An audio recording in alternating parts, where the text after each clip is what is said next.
Hi friends, ನಮಸ್ತೆ ಎಲ್ರಿಗೂ. ಈ ಮ್ಯಾಂಗೋ ಸೀಸನ್ ಮುಗಿಯೋಷ್ಟರಲ್ಲಿ ಇದನ್ನು ಒಂದು ಸತಿ ಮಾಡ್ಕೊಂಡು ನೋಡಿ, ತುಂಬ ಚೆನ್ನಾಗಿರುತ್ತೆ. ಇವತ್ತು ನಾನು ಮ್ಯಾಂಗೋ ಲಸ್ಸಿ ಯಾವ ರೀತಿ ಮಾಡೋದಂತ ಹೇಳ್ಕೊಡ್ತಾಯಿದ್ದೀನಿ. ಬರೀ 3 ಪದಾರ್ಥ ಹಾಕಿ ಮಾಡ್ತಾಯಿದ್ದೀನಿ, ತುಂಬ ಚೆನ್ನಾಗಿರುತ್ತೆ. ಇವಾಗ ಬನ್ನಿ ಇದನ್ನು ಹೇಗೆ ಮಾಡೋದು ನೋಡೋಣ. ಇಲ್ಲಿ ನಾನೊಂದು ಮಾವಿನ ಹಣ್ಣು ತೊಗೊಂಡಿದ್ದೀನಿ. ಇದು ಬಂದು ಮಲ್ಲಿಕ ಮಾವಿನ ಹಣ್ಣು ಅಂದ್ಬಿಟ್ಟು ಇದು ತುಂಬ ಚೆನ್ನಾಗಿರುತ್ತೆ. ನಿಮ್ಗೆ ಯಾವುದು ಅವೈಲೇಬಲ್ ಇದೆಯೋ ಅದರಲ್ಲೇ ಮಾಡ್ಕೊಳ್ಳಿ. ಈ ಮಾವಿನ ಹಣ್ಣನ್ನ ಚೆನ್ನಾಗಿ ತೊಳೆದ್ಬಿಟ್ಟು ಕಟ್ ಮಾಡ್ಕೊಳ್ತಾ ಇದ್ದೀನಿ. ನಿಮಗೆ ಯಾವ ರೀತಿ ಬೇಕೋ ಆ ರೀತಿ ಕಟ್ ಮಾಡ್ಕೊಳ್ಳಿ. ನಾನು ಈ ರೀತಿ ಕಟ್ ಮಾಡ್ಕೊಳ್ತಾ ಇದ್ದೀನಿ. ಇದು ಸ್ವಲ್ಪ ನೋಡೋದಕ್ಕೂ ಚೆನ್ನಾಗಿ ಕಾಣಿಸುತ್ತೆ ಅಂದ್ಬಿಟ್ಟು ನಾನು ಈ ಥರ ಕಟ್ ಮಾಡ್ಕೊಳ್ತಾ ಇದ್ದೀನಿ. ನೋಡ್ತಾ ಇರ್ಬೋದು ಯಾವ ರೀತಿ ಕಾಣಿಸ್ತಿದೆ ಅಂದ್ಬಿಟ್ಟು. ಇವಾಗ ಇದನ್ನು ಒಂದು ಮಿಕ್ಸಿ ಜಾರ್ಗೆ ಹಾಕ್ಕೋಬೇಕು.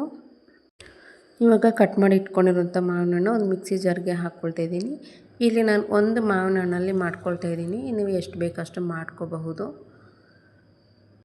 ಇವಾಗ ನೀವು ಇಲ್ಲಿ ನೋಡ್ಬೋದು, ನಾನಿಲ್ಲಿ ಒಂದು ಮಾವಿನ ಹಣ್ಣು ಪೂರ್ತಿಯಾಗಿ ಕಟ್ ಮಾಡಿ ಹಾಕ್ಕೊಂಡಿದ್ದೀನಿ. ಇವಾಗ ಇದಕ್ಕೆ ಒಂದು 3 ಸ್ಪೂನ್ ಆಗೋಷ್ಟು ಸಕ್ಕರೆ, ನಿಮಗೆ ಬೇಕಿದ್ದರೆ ಹಾಕ್ಕೊಳ್ಳಿ, ಇಲ್ಲಾಂದರೆ ಹಾಕ್ದಿರ ಕೂಡ ಮಾಡ್ಕೋಬಹುದು. ಮಾವಿನ ಹಣ್ಣು ಕೂಡ ಸ್ವೀಟಾಗಿರುತ್ತೆ. ಇವಾಗ ಇದಕ್ಕೆ ನಾನು ಒಂದು 2 ಏಲಕ್ಕಿನ ಸಿಪ್ಪೆ ಬಿಡಿಸ್ಬಿಟ್ಟು ಹಾಕ್ಕೊಳ್ತಾ ಇದ್ದೀನಿ. ಹಾಗೆ ಇಲ್ಲಿ ನಾನು 1 ಕಪ್ ಆಗೋಷ್ಟು ಮೊಸರು ಹಾಕ್ಕೊಂಡು ಇದನ್ನು ಸ್ಮೂತಾಗಿ ರುಬ್ಕೋಬೇಕು. ನಿಮಗೆ ತೆಳ್ಳಗೆ ಬೇಕಂದರೆ ಕೂಡ ತೆಳ್ಳಗೆ ಮಾಡ್ಕೋಬಹುದು. ಇದು ಸ್ವಲ್ಪ ಲೈಟಾಗಿ ಗಟ್ಟಿಯಾಗಿದ್ದರೆ ತುಂಬ ಚೆನ್ನಾಗಿರುತ್ತೆ. ತೀರಾ ಗಟ್ಟಿ ಇದ್ದರೆ ಚೆನ್ನಾಗಿರಲ್ಲ. ಇವಾಗ ನೀವು ಇಲ್ಲಿ ನೋಡ್ಬೋದು ಈ ರೀತಿ ಮಾಡ್ಕೊಂಡಿದ್ದೀನಿ. ಇವಾಗ ಇದನ್ನು ಒಂದು ಗ್ಲಾಸ್ಗೆ ಸರ್ವ್ ಮಾಡ್ಕೊಳ್ತಾ ಇದ್ದೀನಿ. ನೀವು ಬೇಕಿದ್ದರೆ ಇದ್ರ ಮೇಲೆ ಸಣ್ಣದಾಗಿ ಕಟ್ ಮಾಡಿ ಇಟ್ಕೊಂಡಿರೋಂಥ ಡ್ರೈ ಫ್ರೂಟ್ಸ್ ಅಥವಾ ಐಸ್ ಕ್ರೀಮ್ ಕೂಡ ಹಾಕೋಬೋದು, ತುಂಬ ಚೆನ್ನಾಗಿರುತ್ತೆ. ಇವಾಗ ಇದಕ್ಕೆ ನಾನು ಮಾವಿನ ಹಣ್ಣು ಈ ರೀತಿ ಸ್ವಲ್ಪ ಸಣ್ಣದಾಗಿ ಕಟ್ ಮಾಡಿ ಹಾಕ್ಕೊಳ್ತಾ ಇದ್ದೀನಿ, ತುಂಬ ಚೆನ್ನಾಗಿರುತ್ತೆ.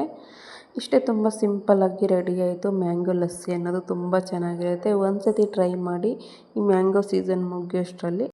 ಈ ವಿಡಿಯೋ ಏನಾದರೂ ನಿಮ್ಗೆ ಇಷ್ಟ ಆಗಿದ್ರೆ ಪ್ಲೀಸ್ ಒಂದು ಲೈಕ್ ಮಾಡಿ, ನಿಮ್ಮ ಫ್ರೆಂಡ್ಸ್ ಆ್ಯಂಡ್ ಫ್ಯಾಮಿಲಿ ಜೊತೆ ಈ ವಿಡಿಯೋ ಶೇರ್ ಮಾಡಿ. ಇನ್ನೂ ನಮ್ಮ ಚಾನಲ್ಗೆ ಸಬ್ಸ್ಕ್ರೈಬ್ ಆಗಿಲ್ಲ ಅಂದರೆ ಪ್ಲೀಸ್ ಒಂದು ಸಬ್ಸ್ಕ್ರೈಬ್ ಆಗಿ ಸಪೋರ್ಟ್ ಮಾಡಿ. ನಿಮ್ಮ ಅನಿಸಿಕೆ ಅಭಿಪ್ರಾಯ ಕೂಡ ಕಮೆಂಟ್ ಮಾಡಿ. ಧನ್ಯವಾದಗಳು. Thank you for watching.